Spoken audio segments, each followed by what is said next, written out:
just to tell you what, there's no way on earth I'm the only one who's obsessed with talking about living as intended. You know, I recognize from a young age, this is a true story, guys. Pull it back in for a second. When everyone around us, we think we live in America, and we come from the same idea that when you were a kid, you have the opportunity to decide what you want to be and grow up, and your rest is history. Your choices are yours, everything else. Have one mark against yourself, and you keep adding them up, you know? When you think about the way the Father would treat us, that's nowhere near close to how He would talk to you in your own inner world. So it's kind of crazy to think that we tolerate it. So another thing, people are like, well, you know, the government's supposed to be messed up. This is Earth, you know what I mean? That's something you just accept as a person. It's hard down here. Everything's not all jolly. You gotta toughen out. Sorry, kid, you know what I mean? And there's something about technology that plays in a role here spiritually and whatnot, about living as intended. So I think about living as intended and what it would look like a little bit more. So I guess you would find a lot of conversations amongst people, and you might be like, hey, you know, people naturally are going to hit each other, but there's no reason to take someone's life away from, you know. And then you would never have a problem with someone with safety. With a lot of things that we do now, I don't see why we don't even we enjoy talking about it. So if you think, well, if you enjoy talking about it, that means there has to be something wrong. So if you can find a little bit deeper inside of you to try to expand on your consciousness and think, well, I don't want to enjoy talking about things that, well, if I did this, it would be better. Maybe I want to enjoy being around the pool and people talking about things, and our biggest problem being something else where it's nowhere near related to anything that we've ever thought about before.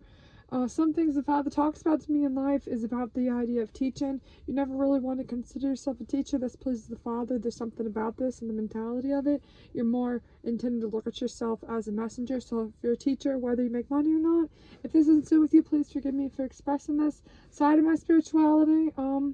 Anyway, I just wanted to share that's something that the Spirit had brought me. This isn't a holy truth. I feel like, why did I apologize? That's stupid. I apologize, people. People are like, well, you know, it's up for discussion. You know what I mean? It's something to look at. Don't be so... That American culture thing is kind of crazy. But interestingly enough, you know, another thing, something the Spirit brought in my life is I'm watching this teacher's YouTube, and he's discussing how his students are always tearing him apart. They're saying, oh, you wore this, or you're a dud, or you're that, or why are you wearing that, or your nose is too big, or you're drinking that drink, you're drinking LaCroix, whatever he's going on about. And it's kind of interesting because this would be so much more productive and healthy for our society if we could just casually dive into these body languages or whatever, you know what I mean, get the kids soccer or whatever, you know what I mean. If you could just be like, oh, look, from the outside, that they'd be better students for some reason. They'd be able to be interested if they had these things. There's nothing you can really do about it. It's just intended to do that. But you really feel for these teachers on one hand, because as an adult, they're living on a teacher's salary, and you're relating to the fact that they have to deal with this on the amount of money that they're making. On another hand, you have a lot of respect for them because they became a teacher outside of the salary, you know what I mean? I'm not saying they don't make any money, but you realize, you can tell in some people's mentality, like they're thinking about going shopping, they're like, fuck, I want to look nice, and they go in and get these items.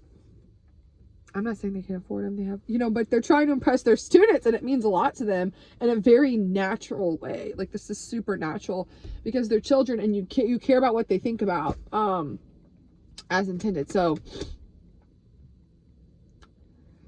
if we were just trying to throw some fun ideas out there about how to start society, like what would we do to start living differently? I don't know. Let's make a rule right now. Everyone has to have an aquarium in their house, and we're going to start an aquarium team. If you like them, you got to maintenance them. I want an aquarium, but I don't think I know how to maintenance mine. So I want someone else to do it for me. You know what I mean? Like, let's just stay silly. Keep the animals first. You know what I mean? They depend on us. So we'll start with fish tanks. Next thing, make the dogs some food. Some healthy stuff. Get some chickens reproducing for the dogs. Some ducks reproducing for the dogs. I think these are ideas that will really bring us people together. You know what I mean? People get behind it. They're ready for it. They're ready for the change. Not everybody wants to live in the same place their whole life. Like, there's something about the 10-year scale. Even with that, when we start making things, you're like, well, what are we going to do differently? What do you mean? The Father's plan. I got to get comfortable. I know you got to get comfortable. It's a lot to adjust to. It's a lot to adjust to. People aren't really quite ready to let go of stuff that holds them secure for some reason. It's not their fault. It's just the Father's plan. It's not them.